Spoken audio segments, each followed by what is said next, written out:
So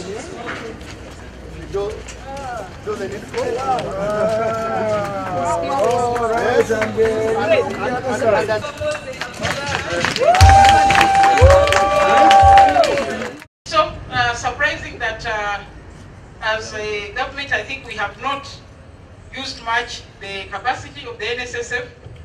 I know that my counterpart in Tanzania have used NSSF to do a lot of construction for the parliament, houses, offices, and many other facilities. And they've also used much of their pension funds to do infrastructure throughout the country. So I think that it's time we address this so that we can use our own resources to develop the country.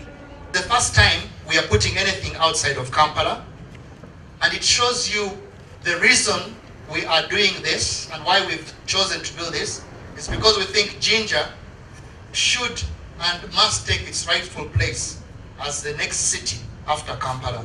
When I took over at the fund was only worth 1.8 trillion shillings. Today, we will almost touch 10 trillion by the end of this financial year.